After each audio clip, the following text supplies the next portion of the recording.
今日咧同大家去講解咧喺設計呢一個名字嘅名號入面咧，有一個字咧好多朋友都好喜歡用嘅喎，不論咧你係男士定女士咧都可以用得上呢一個字。呢一個字就係咩咧？就係呢個寧靜嘅寧字啦。你會見到咧呢一個寧字咧，佢有個蓋啦，又有個心啦，跟住有個器皿嘅皿字啦，下面做個丁。所以咧，成個字咧嗰個組合性咧，都偏向咗同呢個木火有關。心啊代表火啦，下面有個丁啦，上面個蓋咧就好似個人字嗰個部首嗰個咁解啦。咁好啦，呢一個寧字咧，其實佢嘅意思係代表咗乜嘢咧？就係啦，呢個情願啊，情願即係乜嘢啊？選擇咯，寧缺莫濫咪呢一個寧咯，或者寧死不屈咯。你有冇識啲朋友好中意寧死不屈嘅？咁亦都咧代表咗咧，就係呢一個啦，就做事有難度啊，或者係一個咧就係選擇性嘅特質咯。而呢一個寧字咧，佢本身咧，亦都係咧出自咧就係原始咧就係呢個甲骨文嘅。入面個器皿個皿字咧，其實代表咗咧喺間屋下面咧就係自己煮自己食嗰個器皿個皿字嘅。咁即係代表咗咧就係咧與世無爭咯。所以點解會有句説話喺易經嘅就叫寧靜致遠咧？而呢一個寧咧，亦都係咧代表咗咧就係呢一個啦歸寧乃邦，即係代表咗係一啲禮儀咁解啦。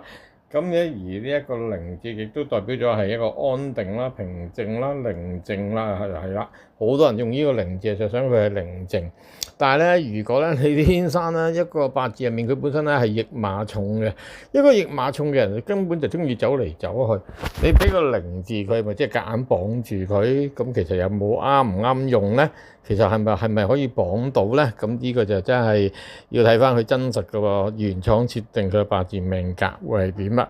咁你可能會問啊，咁我點知啱唔啱用啊？咁樣，咁呢個第一件事咧，你要搞清楚設計名字。第一件事一定係要咧配合翻佢自己嘅命格。呢個字擺上去咧，佢個命格入面咧，你帶到啲乜嘢嘅意思俾佢咧？你係俾佢選擇性嘅寧啊，寧缺莫濫啊，定係咧俾佢咧要求佢係寧靜咧？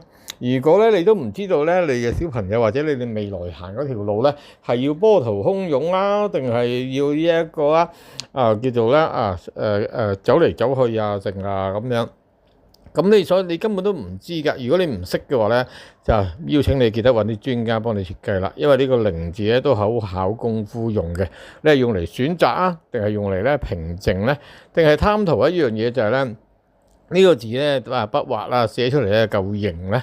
有啲父母揀字係揀型唔型㗎，其實有冇同呢個小朋友嘅命格？佢哋真係有啲父母咧偏向咗咧就自我帶一份咧任性咧，有陣時只會選擇咧喺自己中意與唔中意咯，冇考慮過咧。其實你揀一個名字咧就俾呢個小朋友佢對自己嗰個寄望係啲乜嘢？因為呢個寄望都係父母咧去恩賜俾佢嘅，所以咧到底呢個寧字啱唔啱呢個命格用咧？咁記得睇晒呢一個短片，聽晒呢個 podcast 啦。而咧邀請大家記得咧訂閱咗咧就係我呢個 channel 啦。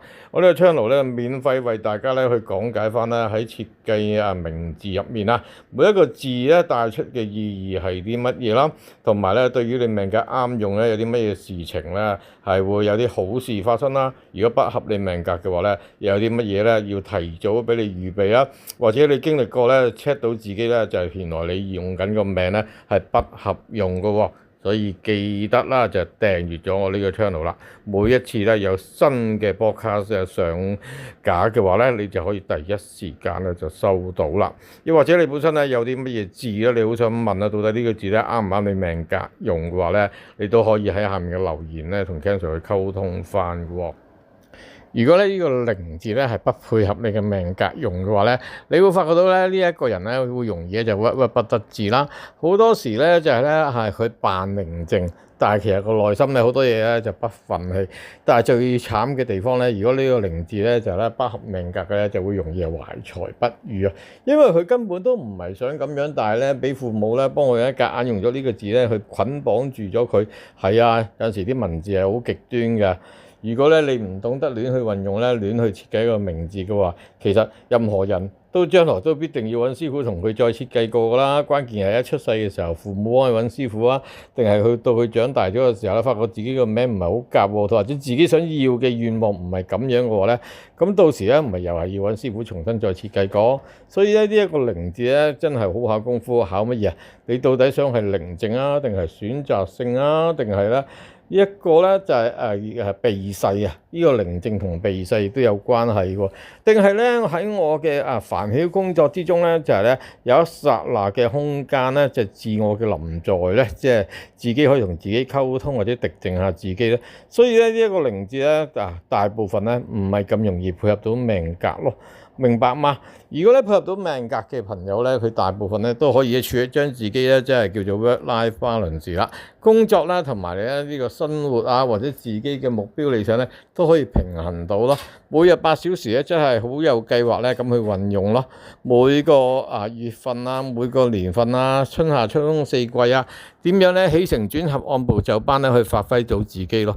所以呢個靈字咧，亦都代表咗有一份叫做沉澱咯，識得沉澱地咧去運用自己嘅能力啊、計劃啊，同埋咧點樣喺時間上面咧達成到自己要嘅目標啊、理想啊、回報啊或者佢個價值觀咯，而令配合到命格嘅朋友咧，佢亦都會好多時咧就係咧睇一啲事情咧比較容易係通透咯，就唔會咧就係咧其實咧就係到底要動啊定要靜咧，根本就不配合命格嘅朋友咧就會失其所控咯，都唔知自己想點咯。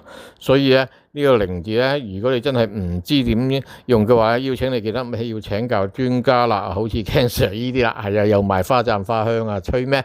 又或者咧就係咧，你如果有得揀嘅話，你真係問個專家，或者咧就係咧要求咧一啲唔同嘅資訊咧去參考翻啦，或者你可以喺度留言問翻 Ken Sir 嘅，你呢一個命格啱唔啱用呢一個靈字咯？係寧靜嘅寧啊，唔係鈴鈴啷啷嗰個鈴啊，明白嗎？如果大家有其他唔同嘅文字啊，想問及到 Ken Sir 點樣可以發揮到一個生命上面嘅價值，令到一個人咧可以就對佢嘅目標追求理想咧可以達成效果嘅話，請你咧就將咧佢個生辰八字啊，再加咧就係呢一個名字啊嗰啲名號咧就寫低啦。咁Ken Sir要盡快安排個 video 咧為你解答啦。